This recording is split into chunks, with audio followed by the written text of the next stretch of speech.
দিল্লি জয়ের পর বিজেপি ভেবেছিল যে যে কোনো সময় বাংলা দখল করে নেবে, এবং এই সূত্রে তারা নানান রকম বেশ আকর্ষণীয় স্লোগান তৈরি করে সোশ্যাল মিডিয়ায় ছাড়াও শুরু করেছিল, আর মিডিয়ার ক্যামেরার সামনেও তারা গেরুয়া আবির উড়িয়ে বাংলা দখলের ডাক দিয়েছিল।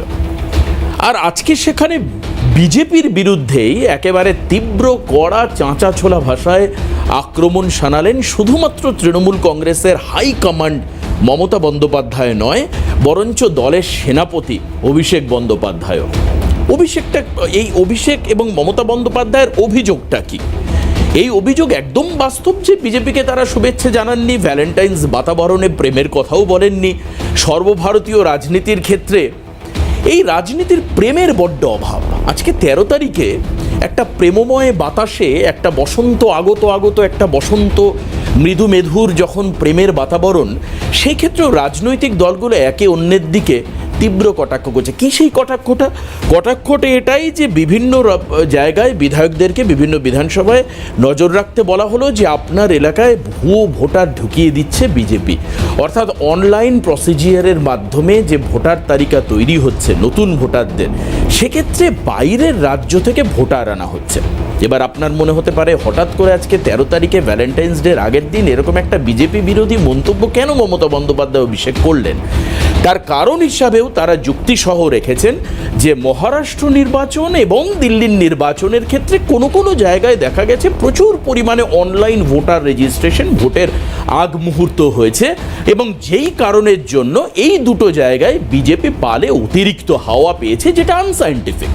মমতা বন্দ্যোপাধ্যায় বলছেন যে আমরা অঙ্ক কষে দেখে নিয়েছি, অঙ্কে মিলছে যে বিজেপি এই ক্ষেত্রে পোলারাইজেশন করেছে, বিজেপি ক্ষেত্রে ম্যানিপুলেট করবার চেষ্টা করেছে, ভুয়ো ভোটার ঢুকিয়ে দিয়েছে এবং তারা ভোট বৈতরণী পার হয়ে গেছে। বিজেপি বলছে, বিজেপি মানে এখন তো রাজ্যের বিজেপির বলা মানে হচ্ছে শুভেন্দু অধিকারীর বলা, সুকান্ত মজুমদারের বলা, আরও অনেকেই বলেছেন, এমনকি বিজেপিরও রাজ্যসভার সাংসদ বিকাশ রঞ্জন ভট্টাচার্য তিনিও বলেছেন যে আমরা স্ক্রুটিনি করতাম। আর এই নীলাংশুদের মতন যারা ইয়াং জেনারেশন একদম উল্লেখ করে বলেছেন এখন ছেলেরা স্ক্রুটিনি ফুটিনি করে কিনা আমি জানি না।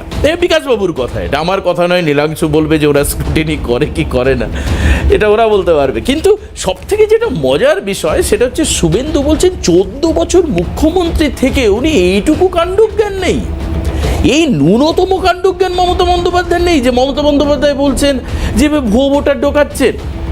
আর এখানে তো 20,000 করে বিধানসভাগুলোর কথা বলা হচ্ছে, একটা বড় সংখ্যা ডেফিনেটলি। শুভেন্দু বলছেন আমি 16 লক্ষ ভোটারের একটা তালিকা দিয়েছি।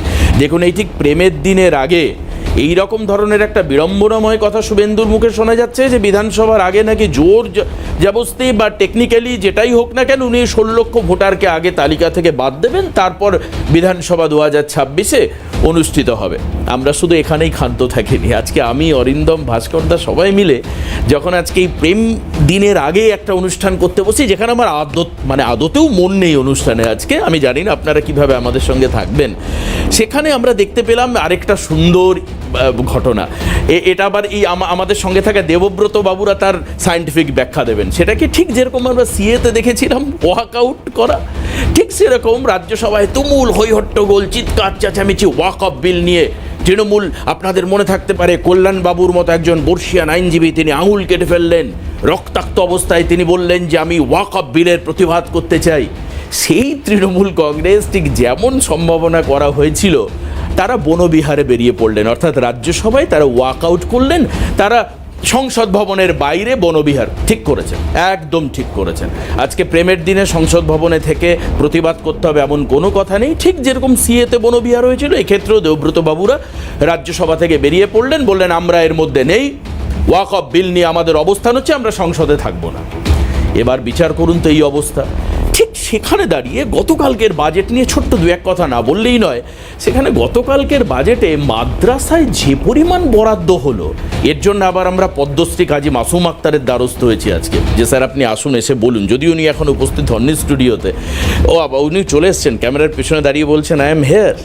এবার এই জায়গায় দাঁড়িয়ে আমি মাসুম সাহেবকে ডাকবো, কিন্তু তার আগে এইখানে এই যে বাজেটের কথা, সেখানে দেখা গেল খারিজি মাদ্রাসা ইত্যাদি সহ যে মাদ্রাসা ডেভেলপমেন্টের জন্য যে বাজেট দেওয়া হলো, এই রাজ্যে যখন এই রাজ্যে যখন দলছুট প্রাথমিক পড়ুয়াদের সংখ্যা বাড়ছে, যখন অঙ্গনবাড়িগুলো ভেঙে পড়ছে, যখন অঙ্গনবাড়ি কর্মীরা হাতে ট্যাব বা মোবাইল নিয়ে যাবেন অঙ্গনবাড়ি কেন্দ্রে ঠিকই, কিন্তু খাদ্যে খিচুড়ি পড়লে সেটা সিএন দেখালে সিএন খুব খারাপ, দেখানো যাবে না। খাদ্যে আরশোলা পড়েছে, টিকটিকি পড়েছে, ব্যাঙাচি পড়েছে, সব দেখানো যাবে না। কেন ভাই তোমরা দেখাচ্ছ এগুলো? এ তো পড়তেই পারে, এটা স্বাভাবিক প্রক্রিয়া। একটা পোকা যাচ্ছিল গরম খিচুড়ির হাঁড়িতে, টপ করে খসে পড়তেই পারে, গরম লেগেছেও খসে পড়েছে। কিন্তু ব্যাপার হচ্ছে এই অঙ্গনবাড়ি কেন্দ্রগুলোর জন্য সেই রকমভাবে না ভেবে হায়ার সেকেন্ডারি স্কুল, যেখানে হাজার হাজার ছেলেমেয়েরা বাইরে বসে বলছেন যে আমাদের চাকরি নেই, চাকরি নেই, চাকরি দেওয়ার 16 সালের প্যানেল যখন সুপ্রিম কোর্টে যাচ্ছে, সেখানে এসএসসি বলছে আমরা 5,000-এর মতো অনিয়ম করেছি, 5,000-এর মতো আমরা ভুয়ো শিক্ষক ঢুকিয়ে দিয়েছি।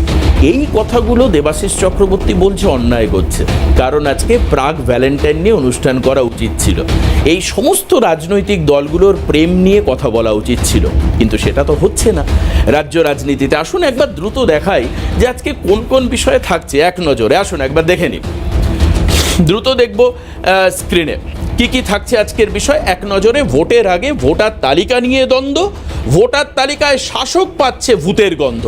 হ্যাঁ, মমতা ব্যানার্জি বলেছেন এটা আমার দোষ নয়, দেবাশিস দা আমাকে বলতে পারবেন না যে দেবাশিস তোমার এগেনস্টে এই মামলা করব। উনি বলেছেন এই ভুতুড়ে দল, কোন ভুতুড়ে দল তার নাম আমি করতে চাই না। এবার ভুতুড়ে দল কারা ভেবে নিন। ভোটের আগে ভোটার তালিকায় দ্বন্দ্ব, ভোটের তালিকায় শাসক পাচ্ছে ভূতের গন্ধ। আসি পরের লাইনে।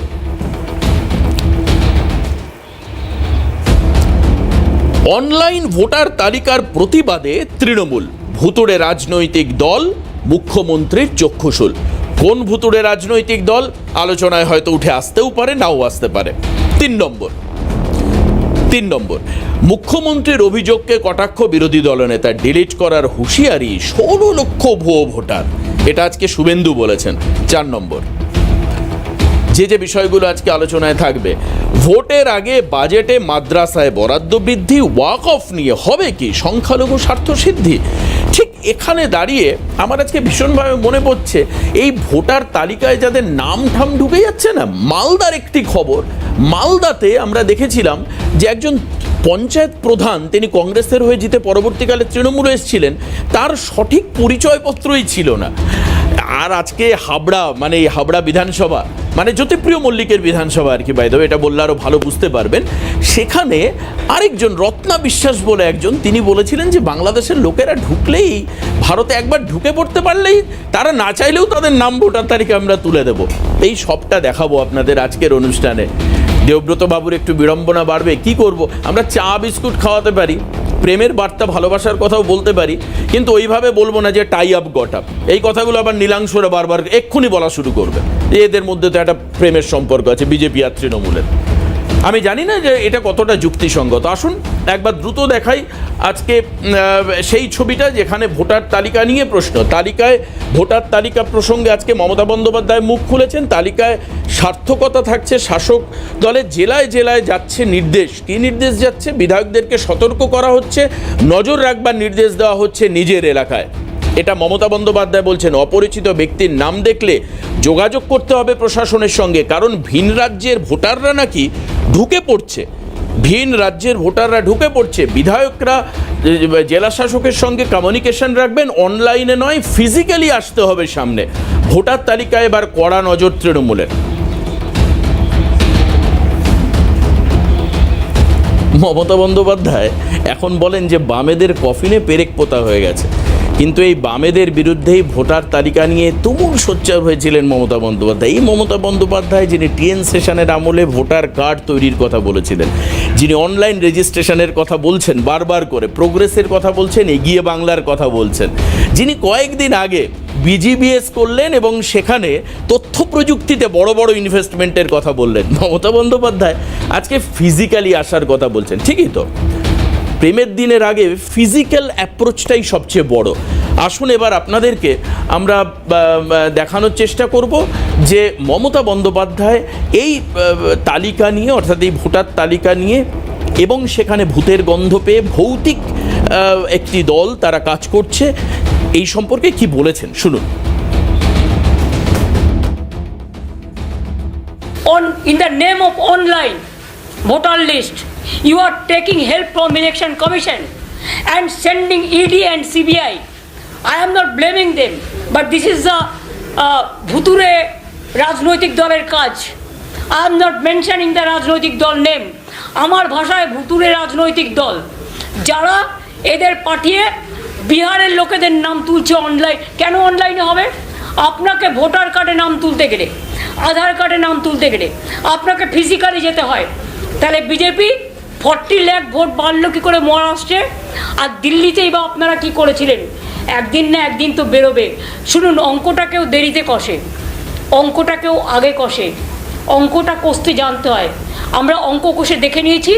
এখানেও বাবুরা এসে বসে আছেন প্রত্যেক অ্যাসেম্বলিতে 20,000 থেকে 30,000 বাইরের লোকের নাম ঢোকাবে, আর ইলেকশন কমিশন ইলেকশন করবে সেন্ট্রাল ফোর্স দিয়ে, তারা গার্ড দেবে, আর বাইরের লোকেরা এসে যারা বাংলার লোক নয়, বাংলার ভোটার নয়, তারা এসে ভোট দেবে.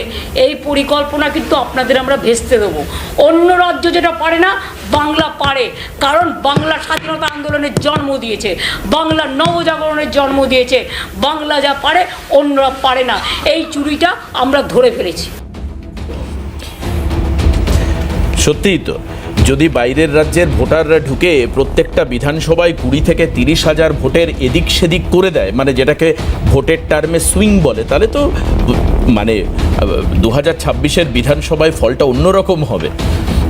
তো এটা সত্যি চিন্তার বিষয়. আমি পরিচয় করে দিই যারা আজকে আমাদের সঙ্গে রয়েছেন. দেবাশিস ধর বিজেপির মুখপাত্র হিসাবে আজকে আমাদের সঙ্গে রয়েছেন. দেবাশিস দাকে উত্তর দিতে হবে যে সেই ভৌতিক দল কে, আর মহারাষ্ট্র দিল্লিতে সেই ভৌতিক দল কি করেছিল. আমাদের সঙ্গে দেবাশিস দার কাউন্টার করবেন দেবব্রত রায়, রাজনৈতিক নেতা. দেবব্রত বাবুকে আজকে স্বাগত জানাই. কিন্তু দেবাশিস দা আর দেবব্রত বাবু একই ফুলের দুটো পাপড়ি বলে ব্যাখ্যা করবে নীলাংশু. অ্যাকচুয়ালি যার রাজনীতি করারই হয়তো বয়স নেই, এখন প্রেমের দিবসের আগে প্রেম করবে না তো রাজনীতির ময়দানে নেমে রাজনীতি করছে. নীলাংশু পাজা আমাদের সঙ্গে রয়েছেন. আমাদের সঙ্গে পদ্মশ্রী কাজী মাসুম আক্তার রয়েছেন. মাসুম আক্তার এই বিষয়ে কথা বলবেন ঠিকই, কিন্তু তার থেকে অনেক বেশি গুরুত্বপূর্ণ এই যে যখন আনসারুল্লাহ বাংলার কথা আমরা চিৎকার করে বলছিলাম আর খারিজি মাদ্রাসার সঙ্গে তার যোগ পাওয়া যাচ্ছিল, তখন এই মাসুম আক্তারের মতো মানুষেরা চিৎকার করে বলেছিলেন যে খারিজি মাদ্রাসায় পড়া যা কিছু হোক অন্ততপক্ষে পড়াশুনোটা হয় না. আর এই মাদ্রাসায় বিনিয়োগ নিয়ে বা বরাদ্দ, বাজেট বরাদ্দ, আমি বিনিয়োগ বলবো না, বাজেট বরাদ্দ এবার অনেকটা বড় একটা অঙ্ক, যেটা উচ্চশিক্ষার যে ক্ষেত্র অর্থাৎ হায়ার এডুকেশন সেল এবং ডেভেলপমেন্টে তার থেকেও মানে প্রায় কাছাকাছি, এবং 600টি নতুন খারিজি মাদ্রাসার প্রস্তাব আনা হচ্ছে. এসবের পিছনে কি অর্থ, এর ব্যাখ্যার জন্য অবশ্যই মাসুম সাহেব রয়েছেন. দেবাশিস দা, মমতা বন্দ্যোপাধ্যায় অঙ্কে ভালো বা ওনার যারা পারিষদ রয়েছেন তার অঙ্কে ভালো, তার অঙ্ক মিলিয়ে দেখেছেন যে 20,000 থেকে 30,000 প্রতিটা বিধানসভায় বাবুরা এসে বসে আছে, তারা অনলাইন রেজিস্ট্রেশন করছে, অনলাইনে ভোটার ঢোকাচ্ছে এবং তারা ভিন রাজ্যের ভোটার. দেবাশিস দা, আমাকে একটু এই অঙ্কটা বোঝান যে একদিকে যখন মমতা বন্দ্যোপাধ্যায় একটি ভৌতিক দলের বিরুদ্ধে অ্যাটাক করছেন, ঠিক তখন রাজ্যসভায় ওয়াক অফ বিল নিয়ে তৃণমূল আবার ওয়াকআউট করে বেরিয়ে আসছে ঠিক সিএর পাশ হওয়ার সময়. এইটা দেখে নীলাংশরা যদি বলে যে এ প্রেম এক অবদ্ধ প্রেম, আপনি রাগ করবেন? দেখুন, দুটো টপিক সম্পূর্ণ আলাদা. এক হচ্ছে, প্রথম আমি যদি এই বক্তব্যটাতে যাই, একটা জিনিস আমি কেন এই কথাটা বললাম দেবাশিস দা, বামেরা কন্টিনিউ বলে আসছিল যে দেখবেন ওয়াক অফ বিল নিয়ে তৃণমূল কিন্তু ওয়াকআউট করে বেরিয়ে আসছে. প্রত্যেকটা দলের মানে একটা স্ট্যান্ড পয়েন্ট থাকে, তার রাজনৈতিকভাবে অন্য দলকে মোকাবিলা করতে হয়. সেই মোকাবিলা করতে গিয়ে তার সেই যে লাইন অফ অ্যাকশন, সেটাতে যদি না জানো, এটা দিয়ে ওনাদের বক্তব্যের মধ্যে আমি ঢুকবো না. ওনারা যেভাবে মানুষকে কনভিন্স করানোর চেষ্টা করবেনই, আমাদের সেটা প্রতিহত করতে হবে. তো তার মধ্যে মানে দ্বন্দ্ব থাকবেই, অবশ্যই থাকবে, এটা গণতান্ত্রিক. ধরুন আপনার সঙ্গে কাজী মাসুম সাহেবের দ্বন্দ্ব, এবার কাজী মাসুম সাহেব তর্কে না পেরে উনি বললেন, আপনাকে অ্যালাউ করবার মেন্টালিটি থেকে উনি বললেন আমি আজকে আর হাল্লাবল করবো না, মুঠে বেরিয়ে. না, দেখুন, এটাই হচ্ছে গণতন্ত্র. আপনাকে প্রত্যেককে তার বক্তব্য শোনার এবং সহমর্মিতার সুযোগ দিতে হবে. এটাই আমাদের ভারতবর্ষের পরম্পরা, এটাই আমাদের রাজনৈতিক মানে আঙ্গিকে, এটাই কিন্তু এই শিষ্টাচারটা আমাদের মানে ভারতীয় সংস্কৃতি আমাদের শিখিয়েছে. ঠিক আছে, এটা যদি আমি ওয়াকআউট করে মানে উঠে চলে গেলাম, this is not desirable at any point of time. ঠিক আছে, এবং আমরা প্রত্যেককে শুনবো এবং তাদের বক্তব্যের প্রতি সমাদর দেবো.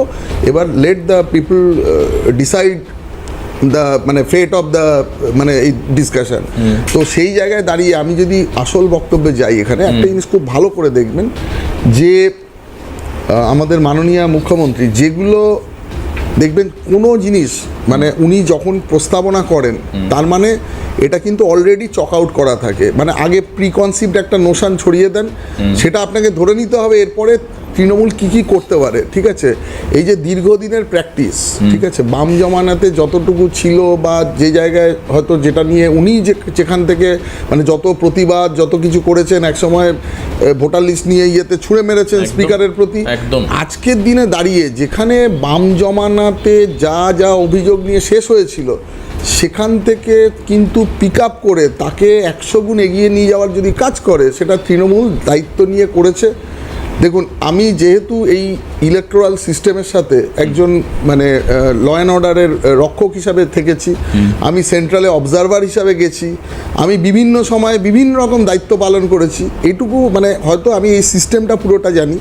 তো এক সময় আমি যখন জেনারেল অ্যাডমিনিস্ট্রেশনে কাজ করেছিলাম তখনও আমি এই সিস্টেমটা দেখেছি কি করে মানে ভোটার লিস্ট বা অন্যান্য কিছু, এবং আজকের দিনের যে এই যে পরিবর্তিত ব্যবস্থা, আজকে যে অনলাইনের প্রতি বিরোধিতা করা, আজকে আপনি দেখুন যে সচেতনভাবে আজকে আমরা যে 16 লক্ষ লিস্ট জমা দিয়েছি, এটা আমাদের মানে এটা কিন্তু একটা অংশ মাত্র। ঠিক আছে, আমরা কিন্তু এখনও সেইভাবে গিয়ে একদম প্রত্যেকটা বুথে গিয়ে সেই তথ্য তুলে নিয়ে আসতে পারিনি। যদি তুলতে পারতাম এটা হয়তো ডবলের থেকেও বেশি হতো। ঠিক আছে, যেখানে আজকে দেখবেন যে তৃণমূলের একজন মানে বনগাঁর কোন সিটটা দক্ষিণ না উত্তর আমি ঠিক মনে করতে পারছি না, উনি দাঁড়িয়েছিলেন, ঠিক আছে, আলো রানী বিশ্বাস বলে এক ভদ্রমহিলা, ঠিক আছে, ওনার বাংলা মানে আমাদের এটা হাইকোর্টে মামলা হয় যে ওনার কিন্তু বাংলাদেশে নাগরিকত্ব আছে, সেই প্রমাণ দিয়ে কিন্তু মামলা হয়েছিল।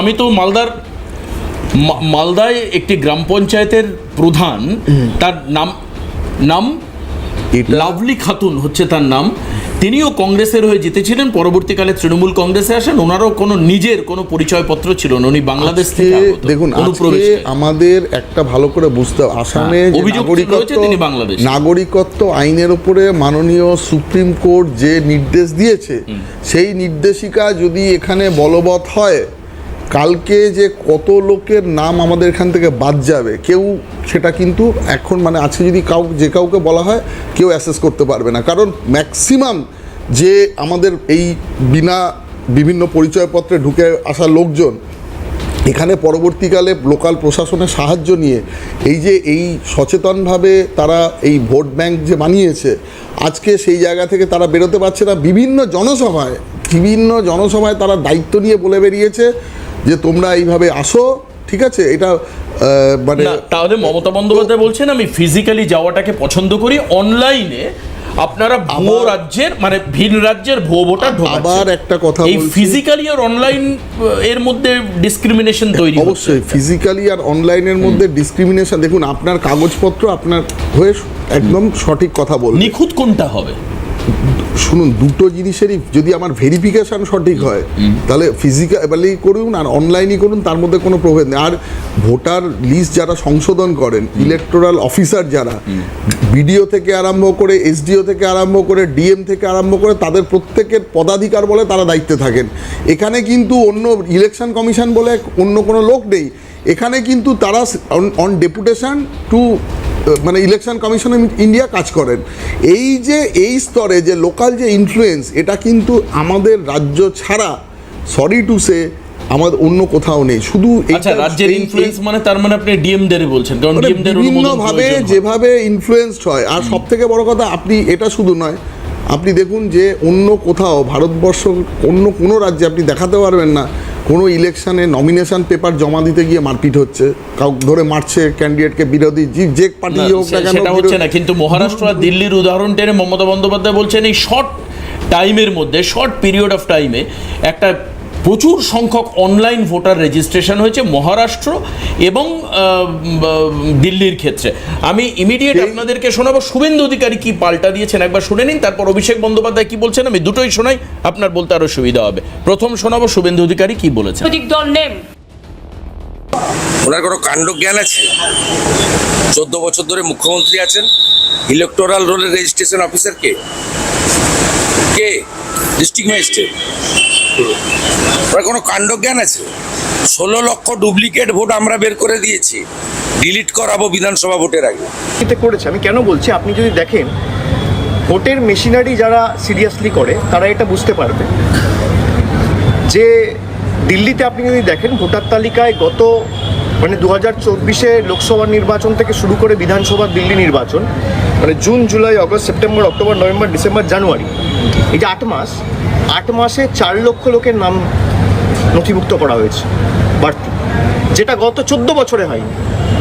এটা তো হয়েছে, তো এটা অনেক জায়গায় হয়েছে। যেমন নিউ দিল্লি অ্যাসেম্বলি কনস্টিটিউয়েন্সিতে বিধানসভায় আপনি যদি দেখেন যে 2020 নিরিখে প্রায় 20,000 ভোটার কমে গেছে, ভোটার লিস্ট থেকে 20,000 ভোটার কমে গেছে। আবার কিছু কিছু জায়গায় 30,000 ভোটার বেড়ে গেছে একটা বিধানসভায়। এরকম দিল্লিতে যে 70টা বিধানসভা রয়েছে সব মিলিয়ে প্রায় 4 লক্ষ 4.5 লক্ষ লোকের নাম এক্সট্রা নথিভুক্ত করা হয়েছে, এবং সেটা 7-8 মাসের ব্যবধানে। এটা আমার কাছে খুব একটা জেনুইন বলে মনে হয়।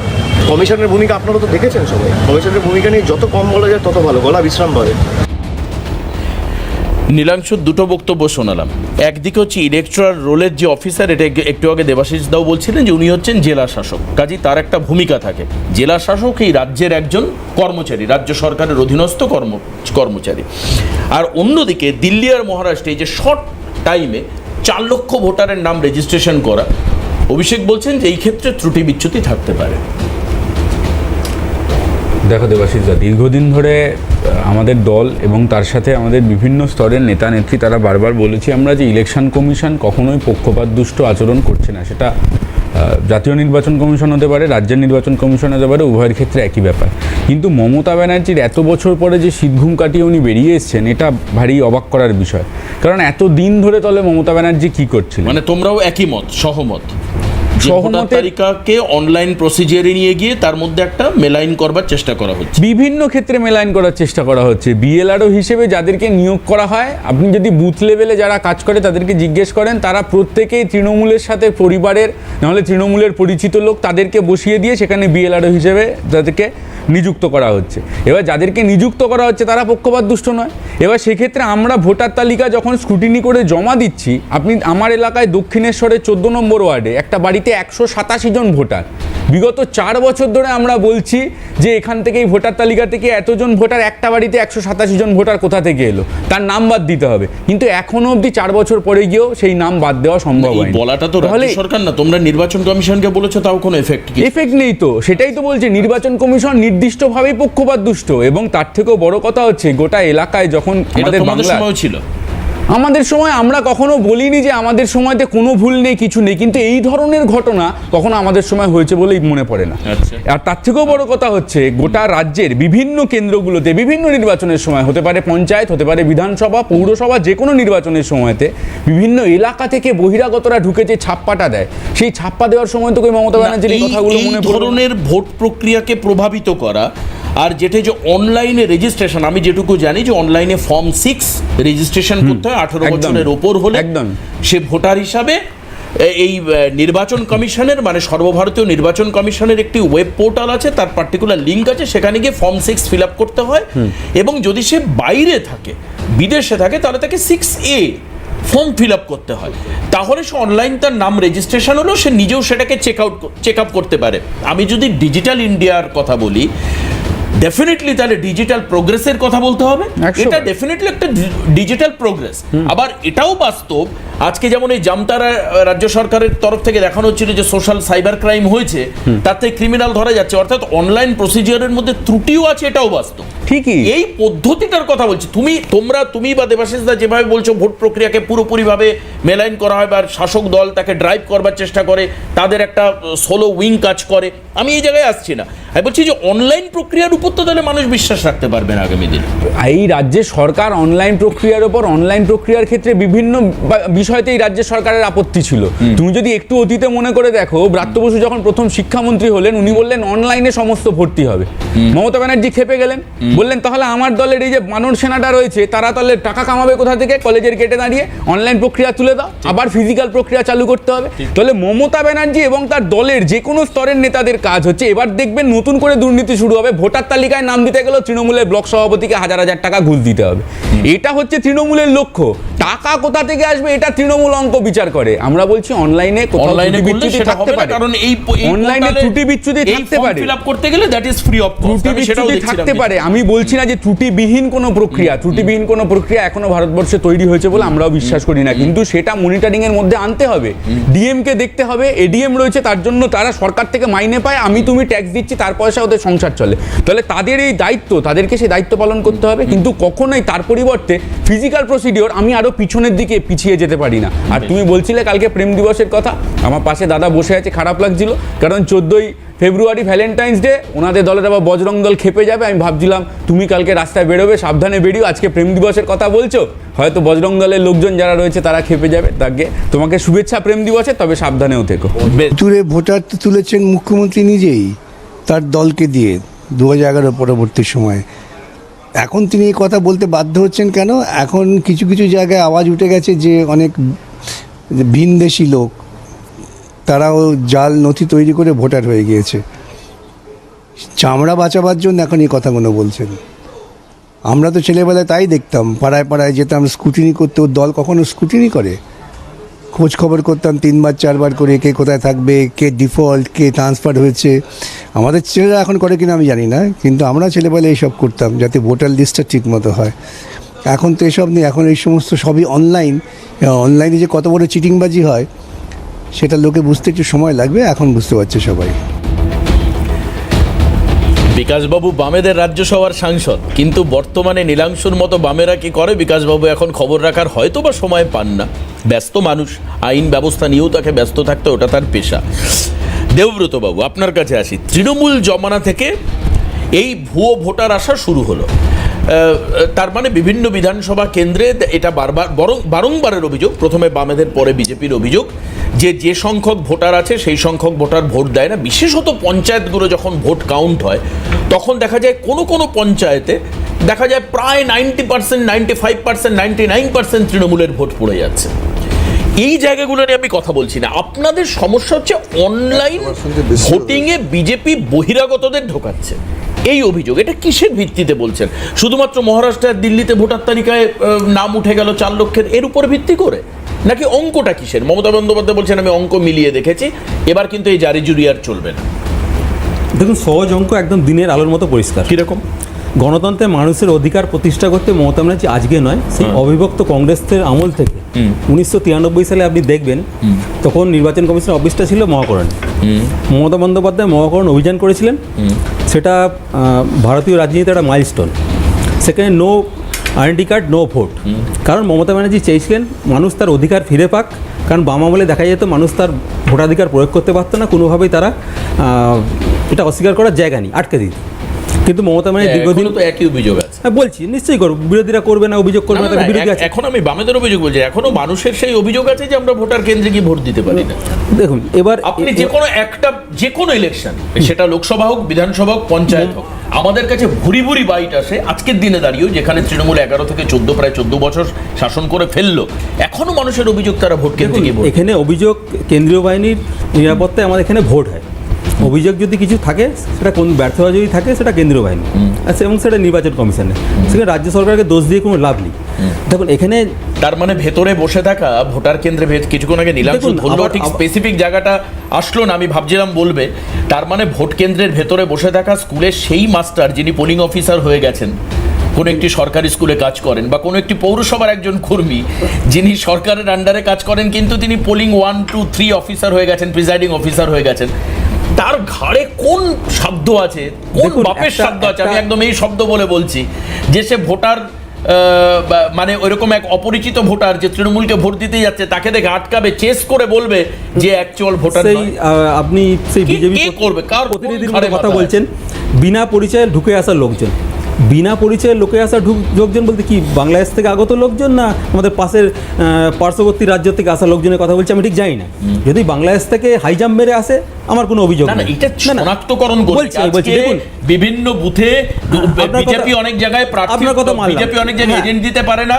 গতবারও আমরা করেছি ঐশী ঘোষের, সেটা তাদের ব্যর্থতা, সেখানে আসন দিতে পারে তুমুল গন্ডগোল। তারা এজেন্ট দিতে পারবে কি, তার জন্য তো তৃণমূল গিয়ে এজেন্ট দিয়ে দেবে না।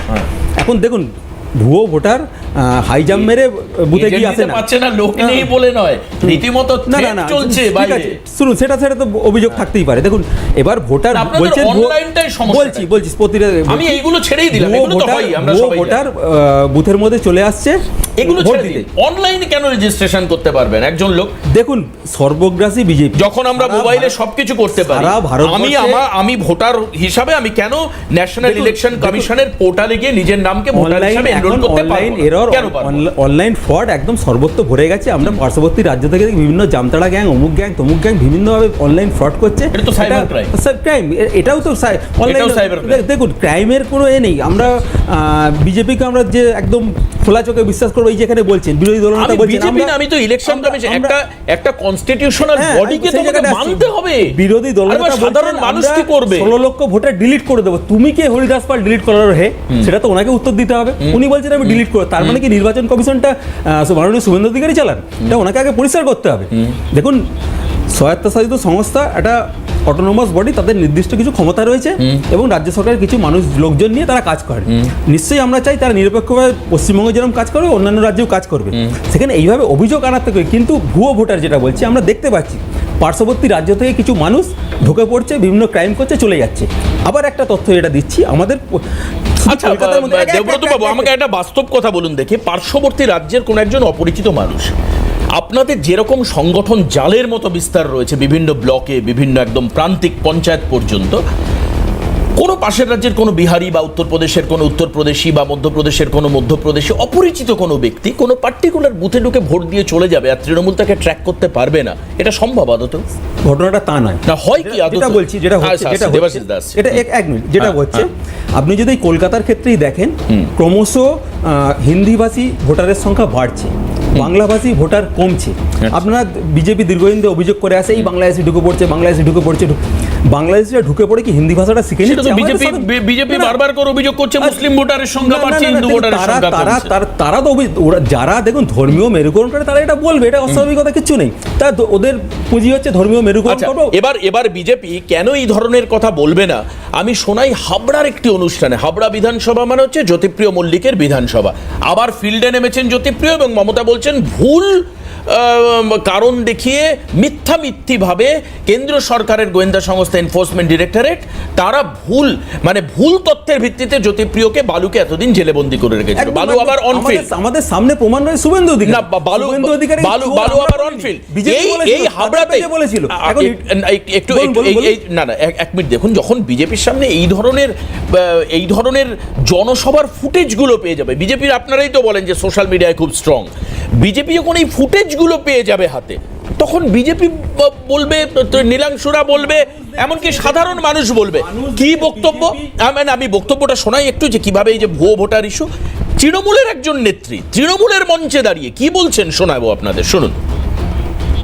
মমতা ব্যানার্জি মানে অনেকেই হয়তো লাইভ দেখেছেন, উনি কিন্তু আজকে ঘোষণাই করেছেন 3 মাস মধ্যেই ইলেকশন ডিক্লেয়ার হবে।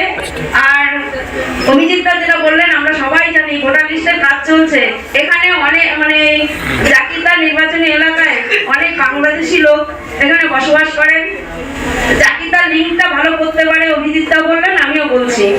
যদি লিঙ্কের কোনো সমস্যা হয়, বাংলাদেশ থেকে যারা এসছে ভোটার লিস্টে নাম তোলার সমস্যা, জাকিতা এই কাজটা ভালো করে দেবে। আপনারা সবাই যোগাযোগ করবেন এই অফিসে এসে। আর যারা নতুন ভোটার হবে, বাচ্চা ছেলে মেয়েরা, তারা তো তাদের বাবা মার লিঙ্ক দেখিয়েই করে নিতে পারবে। এই কাজটা অতি দ্রুত করবেন, কারণ আমরা চাই না একটা ভোটও বাইরে থাকুক। এখন ব্যাপার হচ্ছে এই যে হাবড়া বিধানসভা, এটা পড়ছে হচ্ছে বারাসাত লোকসভার মধ্যে। এই বারাসাত লোকসভায় দীর্ঘদিন ধরে বামেদের ক্ষমতায় ছিলেন ফরওয়ার্ড ব্লকের চিত্ত বসু, এখান থেকে দাঁড়াতেন, ভোটে জিততেন বারংবার। উনি এইভাবে বাংলাদেশিদের ঢুকিয়ে দেদার ভোটার করে দিয়েছেন কিনা আমি জানি না, তবে বামেদের উদ্বাস্তু আন্দোলনে প্রচুর ওপারের মানুষ এপাশে তারা তাদের জায়গা জমি করে নিয়েছে বা বাংলাদেশের লোক আছে। কিন্তু এইভাবে খোলা মঞ্চে দেবব্রত, যখন একজন তৃণমূল নেত্রী বলছে যে আপনারা বাংলাদেশিরা কেউ আসলে তাদের যদি ভোটার কার্ডে নাম তুলতে অসুবিধা হয়, তৃণমূলের দাদার কাছে আসবেন, নাম তুলে দেবে।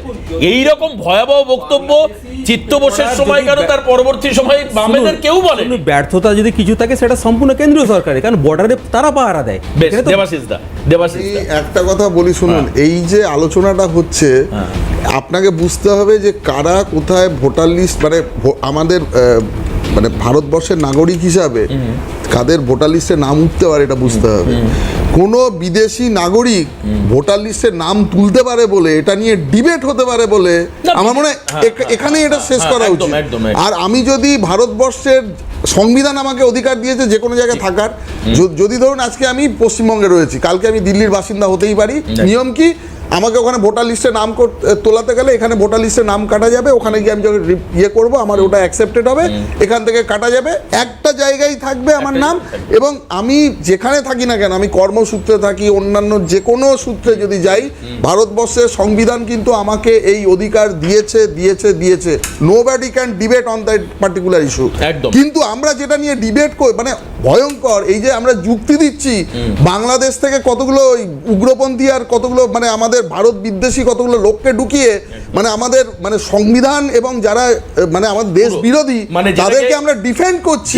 এবং এইভাবে যে যারা এইভাবে বক্তব্য দিতে পারে, এখনো যে আমাদের মানে প্রশাসন তাদের এগেইনস্টে মানে কোনো অ্যাকশন নেয়, এটা বিজেপি সন্দেশখালী ইস্যুর পর থেকে এটাকে ডেমোগ্রাফি চেঞ্জ, এই যে নতুন যে শব্দ ডেমোগ্রাফি চেঞ্জ, আজকে প্রত্যেকদিন যে জঙ্গি, আমি আসবো দাদা, আসবো একদম।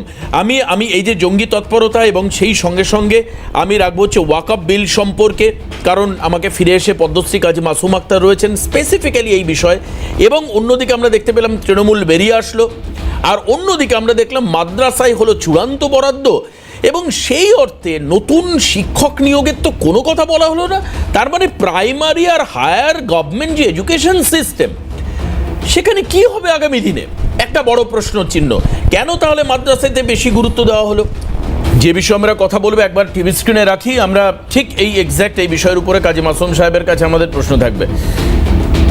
76টি মাদ্রাসায় 600টি স্মার্ট ক্লাসরুম করা হবে, 76টি মাদ্রাসায় সায়েন্স ল্যাবের মানোন্নয়নে উন্নয়ন করা হবে, মাদ্রাসায় শিক্ষার আধুনিকীকরণে বড় অঙ্কের একটি বরাদ্দ, যে বরাদ্দের পরিমাণ হচ্ছে 5,602.29 কোটি টাকা, যেখানে উচ্চশিক্ষায় বাজেট বরাদ্দ 6,593.83। এই হচ্ছে জায়গা, এবং যেখানে মনে করা হচ্ছে যে বিপুল পরিমাণে উচ্চশিক্ষা প্রাথমিক শিক্ষার ক্ষেত্রে যে বিনিয়োগ করা হচ্ছে সেই তুলনায় মাদ্রাসার যা সংখ্যা পার্সেন্টেজ অনুযায়ী মাদ্রাসায় সরকারি বরাদ্দটা অনেক বেশি। মাসুম সাহেব, কার বুকে ব্যথা হচ্ছে, কার বুকে ব্যথার জন্য? না মানে বুকে ব্যথাটা এই কারণের জন্য, কারণ প্রাথমিক শিক্ষা আর সরকারি শিক্ষায় যে পরিমাণ স্কুল ছুটের সংখ্যা বাড়ছে এবং যেভাবে স্কুল বন্ধ হচ্ছে সম্প্রতি তালিকায়, সেখানে মাদ্রাসায় বিনিয়োগ করা হচ্ছে বা বরাদ্দ রাখা হচ্ছে। আমি পরিষ্কার কয়েকটা কথা বলছি। পশ্চিমবঙ্গের 99% বক্তা মাদ্রাসা সম্পর্কে এবিসিডি জ্ঞান নিয়ে আলোচনা করে টকশোতে বসে। এই যে মাদ্রাসাগুলোর কথা বলা হচ্ছে, এইগুলো হচ্ছে হাই মাদ্রাসা, আচ্ছা, আর সিনিয়র মাদ্রাসা। পশ্চিমবঙ্গের 7 থেকে 10% ছাত্র এখানে পড়ে। কত আছে মুসলমানদের মধ্যে? সংখ্যা কত আছে? 614টা। 614? বাম আমলে ছিল, তারপরে একটাও পারেনি। মানে হাই মাদ্রাসা মানে সরকার অনুমোদিত মাদ্রাসা? সরকার অনুমোদিত শুধু না, একেবারে আধুনিক সিলেবাস, আধুনিক, শুধু আরবিক একটা এক্সট্রা ল্যাঙ্গুয়েজ আছে, আরবিক সংস্কৃতের বদলে। আর ইতিহাসের ক্ষেত্রে ইসলামিক হিস্ট্রিটা যুক্ত করা হয়েছে 50 মার্কস অর্ধেক। বাকি সমস্ত কিছু এক। শিক্ষকদের বৃহৎ অংশ হিন্দু, মানে হিন্দু বলবো না, অমুসলমান। এবং ছাত্রদের কোনো মাদ্রাসা আছে, যেমন ওলোগ্রাম হাই মাদ্রাসা, 65% স্টুডেন্ট হচ্ছে অমুসলমান হিন্দু। আচ্ছা, ধারণা ভুল, এটা হচ্ছে হাই মাদ্রাসা। আর একটা হচ্ছে সিনিয়র মাদ্রাসা। সিনিয়র মাদ্রাসা ওই 614-র মধ্যে আছে, অনুমোদন এবং সরকারি টাকায় চলে, সরকার পোষিত। হ্যাঁ, তো সেইগুলোর মধ্যে আরবিক ধর্মীয় শিক্ষাও আছে, একটু পরিমাণটা একটু বেশি, আবার আধুনিক শিক্ষাও আছে, মানে দুটো সম্মেলন হচ্ছে। এই 2 ধরনের মাদ্রাসা, একটা হচ্ছে হাই মাদ্রাসা, একটা সিনিয়র মাদ্রাসা। এই যে আধুনিকীকরণের কথা বলা হচ্ছে, এটা হচ্ছে এই মাদ্রাসাগুলোকে আর একটু বিজ্ঞানসম্মত করা, এতে কারো আপত্তি দেওয়ার কথা না, ক্লিয়ার। কিন্তু প্রশ্ন হচ্ছে ওই যে টাকাটা দেওয়া হচ্ছে, ওই টাকাটা কি ওখানে লাগছে? না ওই টাকাটা নেপোয়ে মারে দই হচ্ছে, এইটা প্রশ্ন। আচ্ছা, একদম। এই যে 5,000 সামথিং এত করে বাজেট, গতবারও ভালো বাজেট ছিল, ওটা লুট হয়, ওই টাকাটা বিপদগামী হয়। আচ্ছা। যেমন মিড ডে মিলের টাকা অন্য খাতে খরচা করে যে খবর আছে তো, একদম। এবং খবর আপনারা জেনে রেখে দিন, সংখ্যালঘু দপ্তরে এমন একটা দপ্তর যেখানে কেউ হিসেব রাখে না, কারণ নজরদারি নেই, অর্থাৎ কোনো লুটের মাল কোথায় মজুদ রাখার জন্য ওই টাকাটাকে সংখ্যালঘু দপ্তর আর মাদ্রাসা দপ্তরে রাখতে হয়। কথা ক্লিয়ার? এরপরে যে মাদ্রাসার কথা, যেটা নিয়ে আপত্তি থাকবেন, দেবাশীবাবুর আপত্তি করবেন, আমার আপত্তি আছে, সেটা হচ্ছে খারিজি মাদ্রাসা। এই 600 মাদ্রাসাকে অনুমোদন দেওয়ার কথা বলেছে, ওটা খারিজি মাদ্রাসা, ওটা সরকার তৈরি করে দেবে না, সরকার অনুমোদন দেবে, এটা ক্লিয়ার হতে হবে। অনেকগুলো চ্যানেলে দেখছি লোক ভুলভাল বকছে। এই মাদ্রাসার সঙ্গে কটা ভারত পশ্চিমবঙ্গে প্রায় 6,000 প্লাস। সারা ভারতে বলছেন না, পশ্চিমবঙ্গে বলছেন। এটা খারিজি মানে হচ্ছে বিচ্ছিন্ন, খারিজি মানে প্রথাগত শিক্ষার বাইরে, আচ্ছা, খারিজি মানে বিভক্ত, পৃথক। আচ্ছা, ক্লিয়ার? আচ্ছা। এই যে মাদ্রাসা, খারিজি মাদ্রাসা, এই মাদ্রাসাতে সংখ্যা, মুখ্যমন্ত্রী যখন 2012 সালে এসেছিলেন ক্ষমতায়, এই 2012 সালে ক্ষমতা আসার পরই, তখন 11 সালে আসার পরই তিনি বলেছিলেন যে 10,000 খারিজি মাদ্রাসাকে অনুমোদন দেবো। কত?